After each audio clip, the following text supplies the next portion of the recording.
एक उम्मीद सुनहरे ख्वाबों की जो आपने देख रखे हैं अपने बच्चों के लिए, सुनहरे कल की सूरत में। उस सुनहरे कल के लिए हम संवारते हैं आपके बच्चों का मुस्तकबिल। यूनिक ग्रुप ऑफ इंस्टीट्यूशन गुज़िश्ता 33 वर्षों से दिखा रहा है रास्तों को मंजिल, उम्मीद को रोशनी, इल्म से अमल की रवायत, बच्चों के रोशन मुस्तकबिल का ज़ामिन।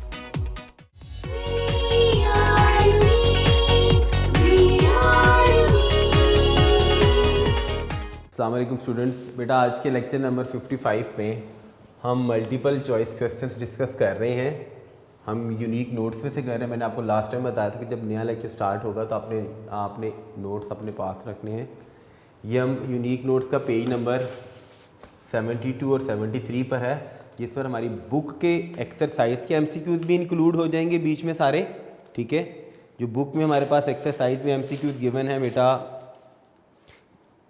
10 MCQs, वो भी इसके अंदर आ जाएंगे सारे, और कुछ एक्स्ट्रा हैं वो भी आ जाएंगे। तो हम फिल वक्त सिर्फ बुक का है जी पेज नंबर जिस पर ये MCQs हैं, एक्सरसाइज में जी 64 और 65 पेज पर हैं, और यूनिक नोट्स का जो पेज है वो है जी 72 और 73। हम एक एक MCQs की स्टेटमेंट पढ़ते हैं, फिर उसकी रीज़न्स डिस्कस करेंगे कि जी एक्चुअल रीज़न उसकी क्या बननी है। रट्टा नहीं लगाना, आपने समझ के करना जी। सबसे पहला वाला है जी, which of the following quantities is not change during refraction of light. जब लाइट की रिफ्रैक्शन होती है तो कौन सी क्वांटिटी चेंज नहीं होती। ध्यान से देखिए कि मैं एक डायग्राम बना रहा छोटी सी, ताकि हम समझ के करें, रट्टा ना हम लगाएं। ये मेरे पास एक मीडियम था एयर का, इसके नीचे ये मीडियम है ग्लास का, यानी एयर का मीडियम हमने पढ़ा रेयर, दूसरा मीडियम हमने पढ़ा डेंसर। यानी यहाँ पर मैं एक नॉर्मल बनाता हूँ। अब हमने न्यूमेरिकल MCQs की स्टेटमेंट में ये है कि विच of the following quantity not change during refraction of light, कि रिफ्रैक्शन ऑफ लाइट में क्या चीज़ चेंज नहीं होती। अब आपने ध्यान से देखना है, यहाँ से कोई भी लाइट की रे आ रही थी, ये जी लाइट की रे आ रही थी, ये जी मैंने उसकी बनाई वेवलेंथ, यानी यहाँ से लेकर यहाँ तक डिस्टेंस है वेवलेंथ का। जब ये एंटर हुई इस मीडियम के अंदर, ये मैंने चेंज किया तो क्या चेंज हो गई, डायरेक्शन चेंज हो गई। डायरेक्शन चेंज होने के बाद ध्यान से अगर आप देख रहे हैं तो मैंने और क्या चीज़ चेंज की है। पहले वेवलेंथ ये थी, अब वेवलेंथ ये हो गई। इसका मतलब है डायरेक्शन भी चेंज हो जाती है, वेवलेंथ भी चेंज हो जाती है। डेफिनेट बात है, इस मीडियम से इस मीडियम में गई, एयर से इसमें गई, तो लाइट की स्पीड भी चेंज हो जाती है। ठीक होगी बात। सिर्फ क्या चीज़ चेंज नहीं होती, राइट ऑप्शन के अंदर मैं ऑप्शन लिख रहा हूँ यहाँ पे, क्या चेंज नहीं होता, फ्रीक्वेंसी चेंज नहीं होती। ठीक होगी बात जी। दूसरा वाला, a converging mirror with a radius of 20 centimetre creates a real image 30 centimetre from the mirror, what is the object distance. कहता है एक कन्वर्जिंग मिरर है। कन्वर्जिंग मिरर कौन सा वाला होता है, convex mirror. Convex mirror is called as converging mirror. कहता है उस कन्वर्जिंग मिरर का रेडियस R कितना है, हमने रट्टा नहीं लगाना, सॉल्व करके करना है। R है जी 20, creates a real image 30 centimetre from the mirror. Image का डिस्टेंस Q कितना है, 30 सेंटीमीटर दूर बना रहा है। फाइंड हमने क्या करना है, what is the object distance. तो जी R ये है, हमने एक रिलेशन पढ़ा था जब हम चैप्टर स्टार्ट किया था कि फोकल लेंथ किसकी इक्वल होती है, रेडियस ऑफ कर्वेचर का हाफ। ऐसी है जी। अगर R उसने 20 दिया हो तो इसका मतलब F क्या हो जाएगा हमारे पास 20/2। F हमारे पास आंसर आ गया 10 सेंटीमीटर। Q ये है, F ये है। फार्मूला हम क्या यूज़ करेंगे सेकंड वाले के लिए, 1/F is equal to 1/P plus 1/Q। इसमें फार्मूला में वैल्यू सब्स्टिट्यूट करेंगे तो हमारे पास आंसर कितना बन रहा है, जो राइट ऑप्शन आ रही है आंसर की, दैट इज़ 15 सेंटीमीटर। सॉल्व करके देखिएगा, यही आंसर बनता है जी। थर्ड वाले में कहता है एन ऑब्जेक्ट इज प्लेस्ड, कहते हैं एक ऑब्जेक्ट प्लेस्ड है eight the centre of curvature of concave mirror. Diagram देख लीजिए, मैं पहले भी बता चुका हूँ और ये डायग्राम बुक में नहीं बनी हुई, मैंने समझाई थी मिरर से relevant different. This is a sorry ये कन्वेक्स मिरर नहीं होता, this is concave mirror. Concave mirror converging होता है, ये करेक्शन कर लीजिएगा बेटा। क्वेश्चन उसका ये है जी, an object is place at the centre of curvature of a concave mirror. Concave mirror है तो मिरर का सेंटर होता है पोल, जहाँ से मिरर बनता है उस स्फीयर का सेंटर क्या कहलाता है, सेंटर ऑफ कर्वेचर सी। यहाँ पर पॉइंट होता है F, principal focus, focal point. कहता है ऑब्जेक्ट अगर यहाँ पर प्लेस्ड है तो इमेज भी उसका कहाँ बनेगा, यहीं पर बनेगा। अगर सी पर प्लेस्ड है तो इमेज भी सी पर बनता है। ये हम रे डायग्राम डिस्कस कर चुके हुए हैं। लाइट की पैरेलल रे इधर आई, ठीक है, वो कहाँ से पास करेगी, इधर से। दूसरी रे इधर आएगी, वो कहाँ से पास करेगी, इधर से। ये इमेज ऐसे बनता है जी, इमेज फॉर्मेशन देख लीजिएगा। कहाँ पर बना है, अगर ऑब्जेक्ट प्लेस्ड है एट सेंटर ऑफ कर्वेचर पर कॉनकेव मिरर के सामने, तो उसका इमेज भी कहाँ बनेगा, एट सेंटर ऑफ कर्वेचर। यानी राइट ऑप्शन क्या है, एट सेंटर ऑफ कर्वेचर। लो जी फोर्थ वाले में देखिएगा बेटा, कहता है an object is 40 centimetre in front of a convex mirror. अब है जी कन्वेक्स मिरर, उसके सामने ऑब्जेक्ट कितनी दूर पड़ा हुआ है, 14 सेंटीमीटर पर। अगर मिरर कन्वेक्स होगा, कन्वेक्स मिरर है, तो उसके सामने कहता है ऑब्जेक्ट पड़ा हुआ पी कितने डिस्टेंस पर, 14 सेंटीमीटर के डिस्टेंस पर। The image is 5.8 centimetre behind the mirror. Behind the mirror याद करिए, टॉपिक में मैंने बताया था जब भी बिहाइंड का वर्ड आ जाए कि मिरर के बिहाइंड बन रहा है इमेज, तो क्यू की वैल्यू जो भी दी होगी वो हमने क्या ले लेनी है, नेगेटिव। क्यू उसने यहाँ पे दिया हुआ 5.8 सेंटीमीटर, क्योंकि बिहाइंड द मिरर बन रहा है, तो इसका मतलब है क्यू हमेशा क्या होगा, नेगेटिव होगा। What is the focal length, आपने एफ कैलकुलेट करनी है। फार्मूला एफ के लिए हम इसके लिए क्या यूज़ करेंगे, 1/f is equal to formula जी 1/p प्लस 1/q।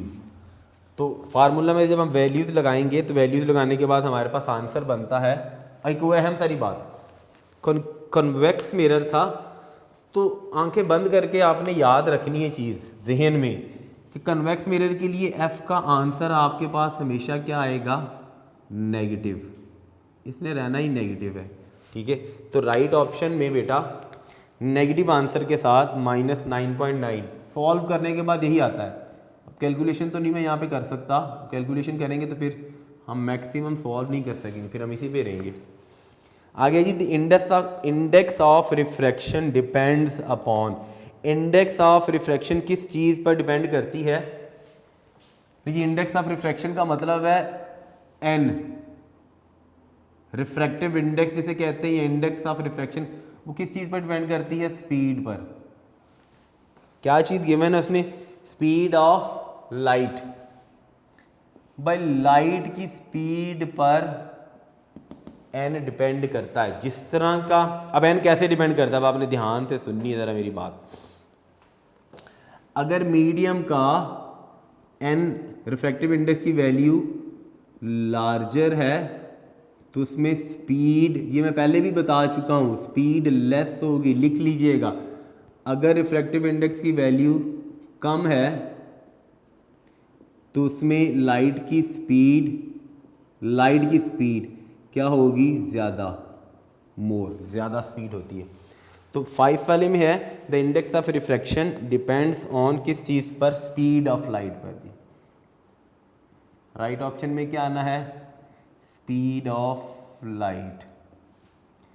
6 वाले में देखिएगा, 6 वाले में कहता है which type of image is form by convex lens on screen. Lens की बात है जी, कन्वेक्स लेंस है तो आपने चीज़ें कुछ याद रखनी है कि कन्वेक्स लेंस में, ये टेबल पहले बना के दे चुका हूँ जब हमने टॉपिक डिस्कस किया था। कन्वेक्स लेंस होगा तो याद रखिए कन्वेक्स लेंस इमेजेस जो भी उसने बनाने हैं ना लेंस ने, वो हमेशा इन्वर्टेड, उल्टे एंड क्या होंगे, रियल, ठीक है। वो वर्चुअल इमेजेस भी बनाता है, इन्वर्टेड एंड वर्चुअल इमेजेस भी हैं। ऑप्शन के अंदर उसने बताया हुआ है inverted and real, inverted and virtual, ठीक है जी। Upright and real, upright and virtual. अब ऑप्शन के अंदर लिखा उसने हुआ है which type of image is form by convex lens on screen. तो गलती नहीं करनी। देखो कन्वेक्स लेंस इन्वर्टेड और रियल भी बनाता है, कन्वेक्स लेंस इन्वर्टेड और वर्चुअल भी बनाता है। तो कंफ्यूज नहीं हो जाना भाई, इसका मतलब है रियल भी बन रहा है वर्चुअल भी बन रहा है। अब उसने कहा है कि स्क्रीन पर, तो रियल इमेज वो इमेज होता है जिसको हम किस पर प्रोड्यूस कर सकते हैं, स्क्रीन पर। उसने ऑप्शन में कहा है कि स्क्रीन पर कौन सा हो सकता है, तो स्क्रीन पर सिर्फ और सिर्फ कौन सा वाला आएगा, जो इन्वर्टेड होगा और क्या होगा, रियल।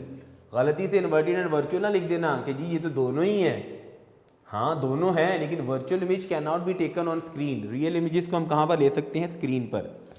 7th वाले में देखिएगा जी, 7th वाले में कहता है which type of image is produce by the converging lens of human I if it views a distant object.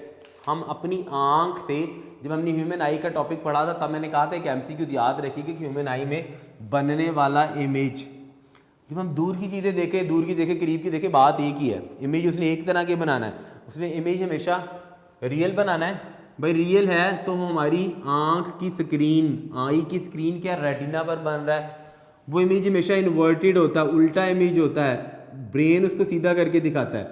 वो इमेज हमेशा डिमिनिश्ड होएगा। डिमिनिश का मतलब है स्मॉलर इन साइज।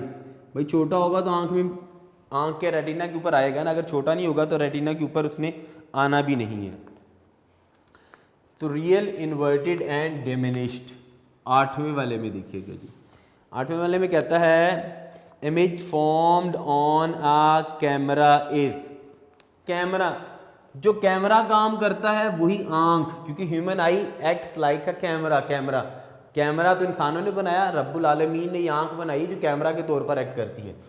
तो कैमरा से भी इमेज क्या बनेगा, रियल, इन्वर्टेड और क्या होगा वो image, diminished, smaller in size, क्योंकि उसकी स्क्रीन पर, कैमरा में जो लाइट सेंसिटिव फिल्म होती है उस पर वो बनेगा, तो ही इसको हम डेवलप करवा सकते हैं ना। तो वो इमेज रियल होना चाहिए। वो उल्टा बनता है, डिमिनिश्ड होता है। इन्वर्टेड होता है जब हम पिक्चर हमारे हाथ में आती है तो सीधा करके उसको फोटोग्राफ इनलार्जर से सीधा किया जाता है। 8th हो गया जी। 9th में if a ray of light in a glass is incident on an air surface at an angle greater than critical angle the ray will, कहता है if a ray of light in glass is incident on air surface at an angle greater than critical angle. ले जी, हमने पढ़ी थी total internal reflection के अंदर, total internal reflection के अंदर रट्टे नहीं लगाने, मैंने कहा था चीज़ें समझ के करनी है। कोई बात नहीं, मैं देर भी लग जाएगी तो खैर है। ये लाइट की रे थी, किसी भी एंगल पर इस पर फॉल की, वो यहाँ से रिफ्लेक्ट होगी, हमने यही चीज़ पढ़ी थी। जब ये मैं एंगल इंक्रीज़ करूँगा थोड़ा सा तो ये लाइट की रे ऐसे चली जाएगी, ठीक है। इस वक्त ये एंगल कितना बनेगा, 90 डिग्रीज का। इस वक्त ये जो एंगल बन रहा होगा, ये सारी लाइन के साथ मैंने एंगल बनाया, इसको हम कहते हैं एंगल आई, ठीक है। वो एंगल आई किसकी इक्वल होता है उस वक्त, सी की इक्वल होता है। सी क्या कहलाता है, critical angle. Angle of incidence को हम क्रिटिकल एंगल कब कहेंगे, जब उसके corresponding angle of refraction 90 degree का होगा। जब मैं थोड़ा सा और इसको इंक्रीज करूँगा, यानी जब आई ग्रेटर देन हो जाएगा सी से, तो लाइट की रे अंदर ही क्या हो जाएगी, यहाँ पे अब एंगल आर, आर क्या बना है, इसकी क्या हुई है, रिफ्लेक्शन, ठीक है। अब क्वेश्चन देखिएगा, कहते हैं if a ray of light in glass is incident on an air surface at an angle greater than critical angle the ray will, I greater than C, ray will reflect only. तो option में क्या आएगा, reflect हुई है ना, तो right option में क्या आनी है, the ray will reflect only. Last वाला जी एमसीक्यू बुक का लास्ट वाला, the critical angle for a beam of light passing from water into air is 48.8 degree. कहता सी की वैल्यू कितनी है, क्रिटिकल एंगल की वैल्यू है 48.8 डिग्रीज, ठीक होगी बात जी।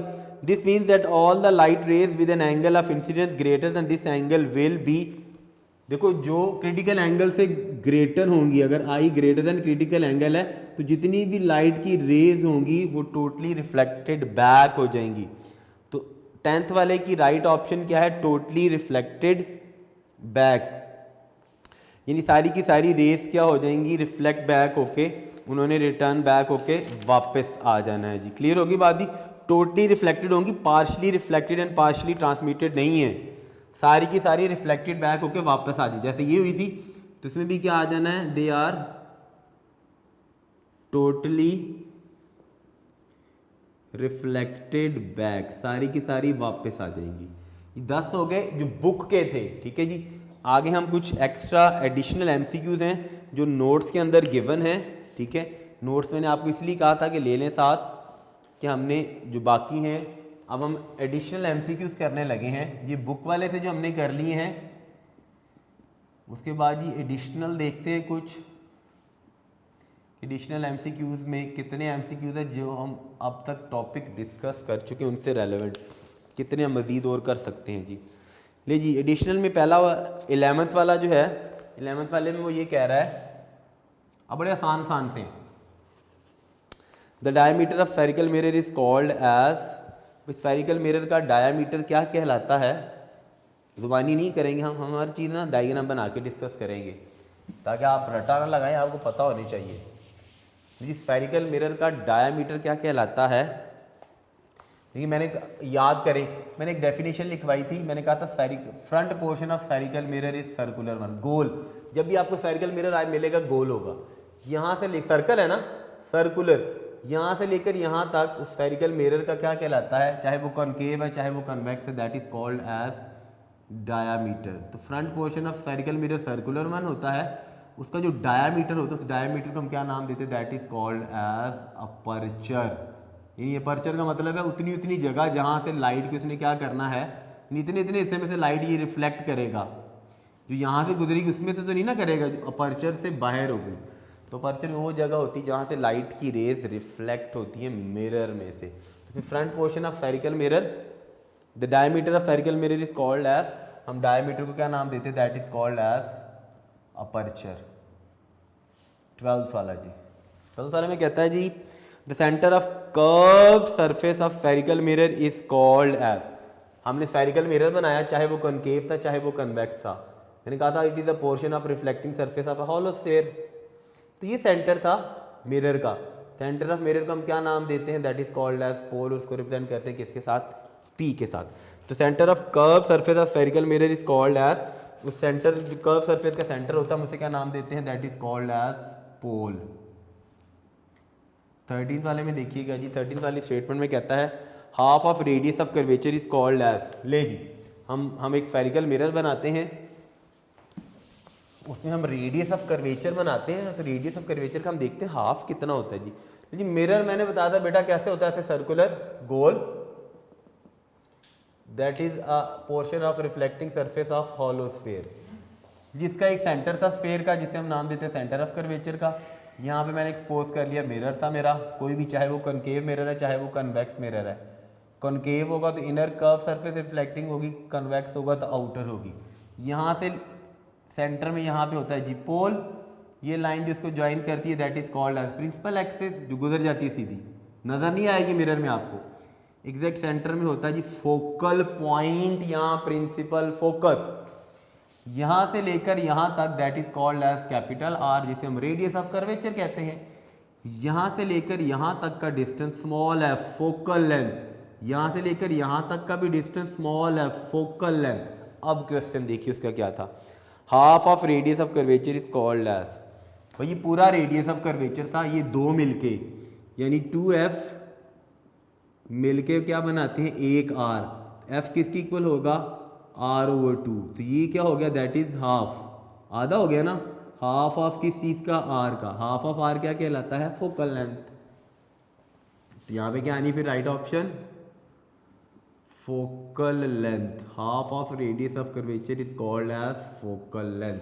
14th में जी, 14th में देखिए कहता है the point through which rays of light pass after reflection from concave mirror is called as, concave mirror, अगर मैं यही कनकेव मिरर सपोज कर लूँ तो इसमें लाइट की रेज कहाँ से पास करेंगी, जो पैरेलल लाइट की रेज होंगी प्रिंसिपल एक्सिस के साथ, वो रिफ्रैक्शन के बाद रिफ्लेक्शन के बाद उन्होंने कहाँ से पास करना है। लेकिन ये बना हुआ है, ये कनकेव मिरर था, ये लाइट की पैरेलल रे आ रही थी, उसने कहाँ से गुजरना है, हमेशा ये एफ, भाई इस एफ को क्या नाम दिया जाता है? दो नाम है, फोकल पॉइंट, या इसको दूसरा नाम क्या देते हैं? इस एफ को दूसरा नाम क्या देते हैं?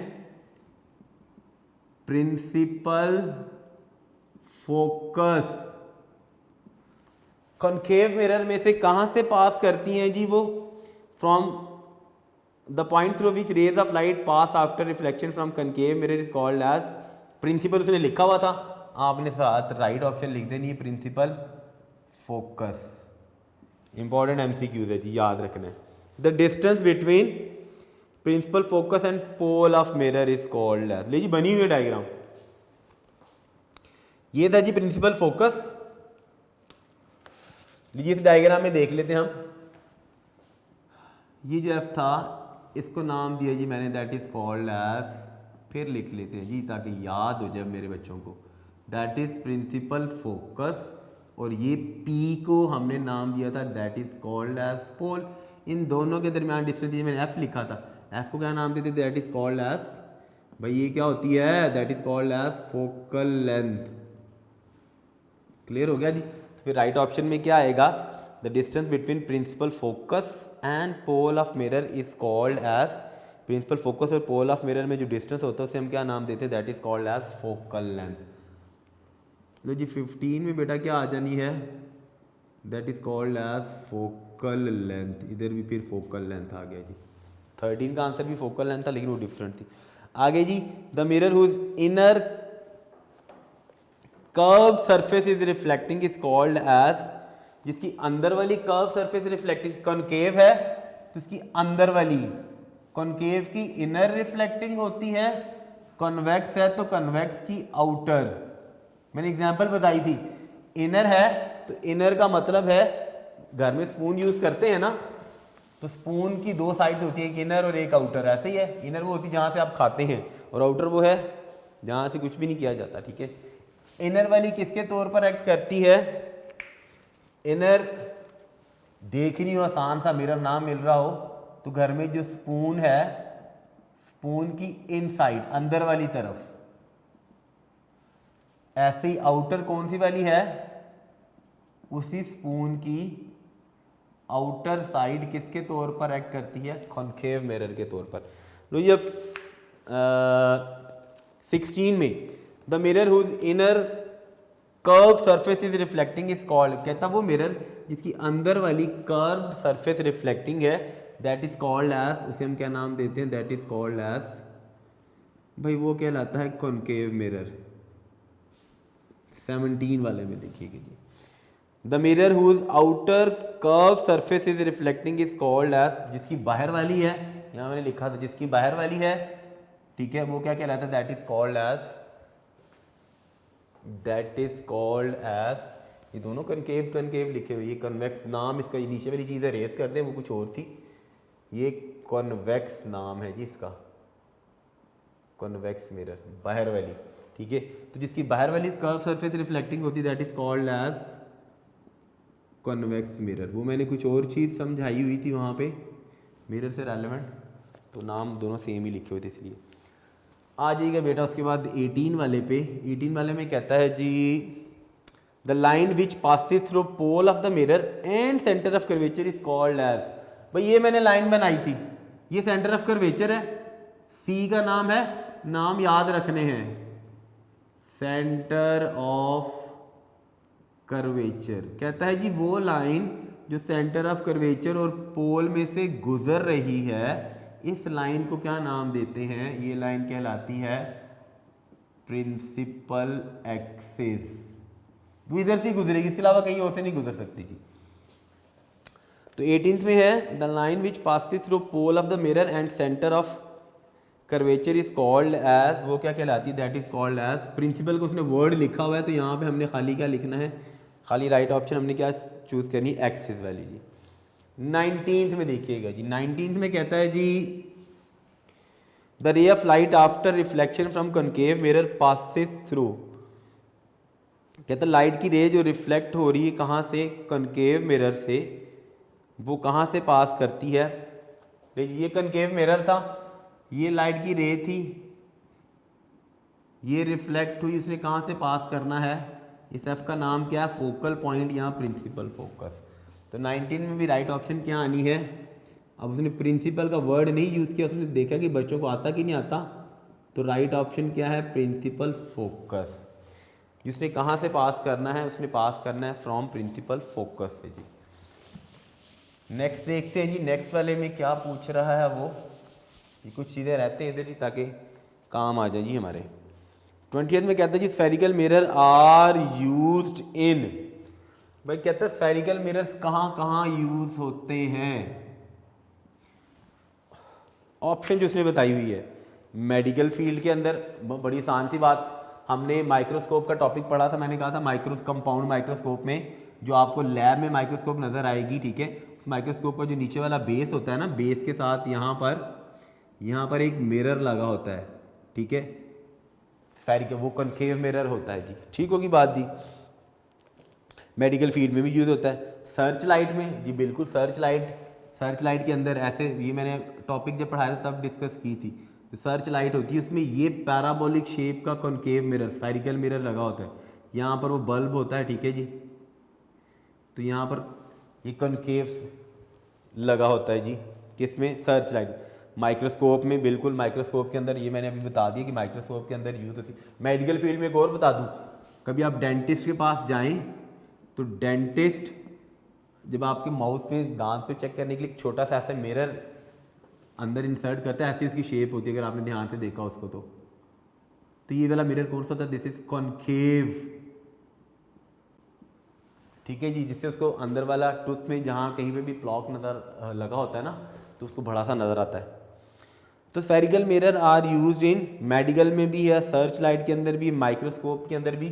तो राइट ऑप्शन डी वाली कौन सी, ऑल ऑफ दी लिखा हुआ है जी, मैंने कहा शायद ऑल ऑफ अबव लिखा है। 21 वाले पे आ जाइएगा जी। 21 में कहता है magnification of mirror is given by, जी हमने एक टॉपिक पढ़ा था मैग्निफिकेशन का, लीनियर, मैंने कहा था मैग्निफिकेशन का मतलब हरगिज ये नहीं है कि इमेज इज ऑलवेज, जो बनने वाला इमेज है दैट इज ऑलवेज इनलार्ज्ड, वो हमेशा इनलार्ज बनेगा, नहीं, बल्कि मैग्निफिकेशन तो हमें क्या बात बताती है, मैग्निफिकेशन बड़ी छोटी सी बात बताती है जी, ध्यान से सुनना बात। मैग्निफिकेशन को हम एक और नाम भी देते हैं, it is also called as linear magnification. लेकिन मैग्निफिकेशन हमें दो चीज़ों के दरमियान रेशियो बताती है, उसको हम रिप्रेजेंट करते हैं एम के साथ। रेशियो होती किस चीज़ के दरमियान, डिस्टेंस ऑफ इमेज, भाई इमेज का distance divided by distance of object, by object का डिस्टेंस। इमेज के डिस्टेंस को हम फिजिक्स की लैंग्वेज में क्यू से रिप्रेजेंट करते हैं, ऑब्जेक्ट के डिस्टेंस को हम पी से रिप्रेजेंट करते हैं। तो जी 21 में कहता है magnification of mirror is given by, तो मैग्निफिकेशन मिरर की m इज इक्वल टू किसकी इक्वल होती है, q over p, because it is the ratio between distance of image to distance of object. और भी ये रेशियो होती है, वो भी बाद में देखते क्या है, फिल वक्त इतना सारा याद रखें कि it is the ratio between distance of image to distance of object. तो फार्मूला ये बनता है m is equal to q over p का जी। The distance of object from the mirror is represented by, mirror है तो object के distance को मैंने किसके साथ रिप्रेजेंट किया है, q के साथ, और इमेज के ऑब्जेक्ट के डिस्टेंस को मैंने किसके साथ रिप्रेजेंट किया, p के साथ, और इमेज के डिस्टेंस को मैंने किसके साथ रिप्रेजेंट किया है, q के साथ। तो क्वेश्चन उसका है 22 वाले में, the distance of object from the mirror is represented by, mirror से ऑब्जेक्ट का डिस्टेंस किसके साथ रिप्रेजेंट होता है, p के साथ। The distance of image from mirror is represented bye, ये देखिएगा इमेज का डिस्टेंस मिरर से हम किस चीज़ के साथ रिप्रेजेंट करते हैं, दैट इज रिप्रेजेंटेड बाय, उसे हम रिप्रेजेंट करते हैं q, स्मॉल q के साथ। ये हमारी मैट्रिक की बुक में अंदर p एंड q है। अगर हम ओ लेवल्स के अंदर देखेंगे तो ये p और q डिस्टेंस नहीं है, क्योंकि हमने अपने रेलेवेंट सिलेबस को डिस्कस करना है, तो ये डिस्टेंस p और q है, ठीक है जी। ऐसा नहीं कि हरगिज़ हमेशा ऐसी चीज़ है। Snell's law is given by, लीजिए हमने रिफ्रैक्शन ऑफ लाइट में एक लॉ पढ़ा था, स्नेल्स लॉ, अगर आपको याद हो रिफ्रैक्शन ऑफ लाइट का सेकंड लॉ, दो चीज़ों के दरमियान ratio sine of angle of incidence i divided by sine of angle of refraction r is always constant. भाई this constant is called as n, n क्या कहलाता है, दैट इज कॉल्ड एज, उसे हम क्या नाम देते हैं, इंडेक्स ऑफ रिफ्रैक्शन, या it is also called as, दूसरा क्या नाम देते हैं उसको, वो रिफ्रैक्टिव इंडेक्स भी होता है, और एन इसकी इक्वल भी होता है speed of light in air divided by speed of light in medium. तो फिर स्नेल्स लॉ, साइन आई और साइन आर कांस्टेंट किसकी इक्वल है, एन के। तो फिर इसका मतलब है स्नेल्स लॉ की स्टेटमेंट पार्ट नंबर बी वाली ऑप्शन राइट है जी 24 में, N equal to sine angle I divided by sine angle R, R है रिफ्रैक्शन, आई है एंगल ऑफ इंसिडेंस। 25 में देखिएगा जी, कहता है जी concave mirror formula is given by, यहाँ पे मैंने लिखा था ये फार्मूला याद रखिए बच्चों, ये फार्मूला मिरर का भी यही फार्मूला है, ये फार्मूला लेंस है उनका भी यही फार्मूला है, दोनों के लिए सेम फार्मूला है जी। चेंज क्या है, चेंज मिरर के अपने साइन कन्वेंशन है, मिरर दो तरह के होते हैं, कॉनकेव और कॉन्वेक्स, लेंस भी दो तरह के होते हैं, कॉनकेव और कॉन्वेक्स। सिर्फ जब हमने ये फार्मूला यूज करना है तो इस फार्मूला में हमने जो डिफरेंट साइन कन्वेंशंस यूज करने हैं वो मिरर के अपने हैं, कॉनकेव के अपने हैं, कन्वेक्स के अपने हैं, फिर ऐसी लेंस में कॉनकेव के अपने, कन्वेक्स के अपने हैं। तो concave mirror formula, basic formula यही है जो चल रहा है, फार्मूला था जी 1/f equals to 1/p plus 1/q। 26 वाले में देखिएगा जी, 26 में कहता है जी focal length for concave mirror is, कुछ चीज़ें तो ऐसी हैं जो आपको ज़िंदगी में भी काम आएंगी, आपने याद रखनी है, कॉनकेव और दूसरा वाला हमने पढ़ा था कॉन्वेक्स। भाई कॉनकेव मिरर की f की वैल्यू पॉजिटिव है, कॉन्वेक्स की f की वैल्यू नेगेटिव है, ये मिरर की बात कर रहा हूँ, लेंस ना समझ लीजिएगा, लेंस भी ऑपोजिट होता है काम, मिरर में दोनों ये पॉजिटिव या नेगेटिव। लो जी यहाँ पे लेंस भी लिख लेते ताकि आप ना लिख लीजिए किसी जगह पे, याद रहे छोटी छोटी चीज़ें, कॉनकेव और कॉन्वेक्स मैंने कहा ऑपोजिट होता है, f की वैल्यू नेगेटिव, f की वैल्यू पॉजिटिव, बाकी चीज़ें बाद में देखेंगे, p और q क्या होता है, f और f से आप चीज़ें याद रख लीजिए, ये एक छोटा सा टेबल बनाया मैंने, इसको आपने लर्न कर लेना जी।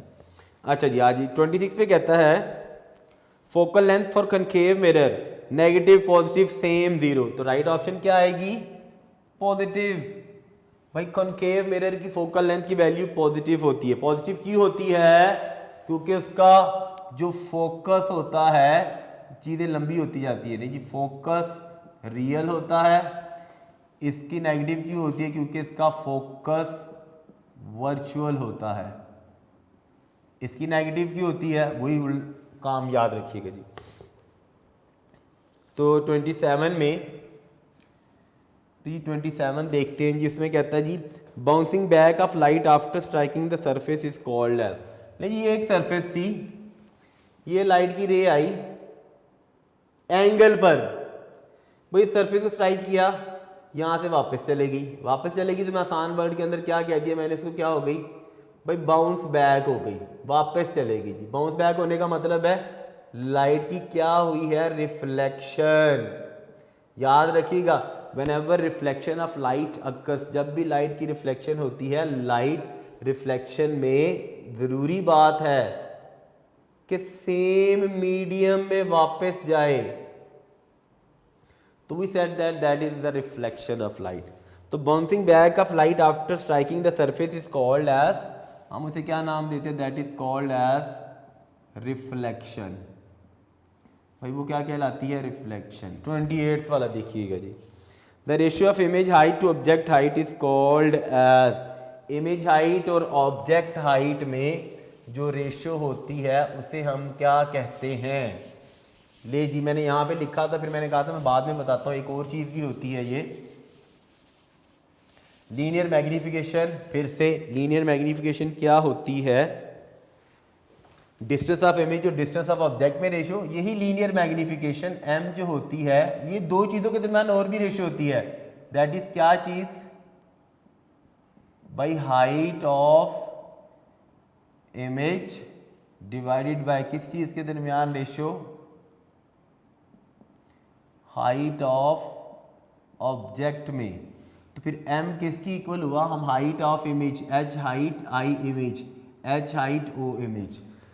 तो हाइट ऑफ इमेज और हाइट ऑफ ऑब्जेक्ट में the ratio of image height to object height is called as, भाई इस चीज़ को हम क्या नाम देते हैं, that is called as linear magnification. तो 28 में क्या आएगा, दैट इज लीनियर मैग्नीफिकेशन। लो जी बेटा, ये हो गई जी हमारे 28 तक पेज नंबर 72 और 73 पर थे MCQs। ठीक है जी, 28 तक कर ली हमने। हम अपने नेक्स्ट लेक्चर के अंदर इंशाल्लाह कोशिश करेंगे कि हमारे जो 2 टॉपिक्स रह गए हैं पहले वो उन दोनों टॉपिक्स को डिस्कस कर लें, या हम कंसेप्चुअल क्वेश्चन हमारे रहते हैं, हम कंसेप्चुअल क्वेश्चन को डिस्कस करेंगे, फिर टॉपिक्स बाद में देख लेंगे, ताकि आप सिर्फ इसी रूटीन में रहें कि टॉपिक्स ही पढ़ते जा रहे हैं। थोड़ी सी चीज़ चेंज हो जाए तो लर्निंग ज़्यादा अच्छी हो जाती है। इंशाल्लाह बेटा नए लेक्चर में इंशाल्लाह दोबारा से फिर हाजिर होंगे, तब तक के लिए इजाज़त दीजिए। अल्लाह हाफिज़।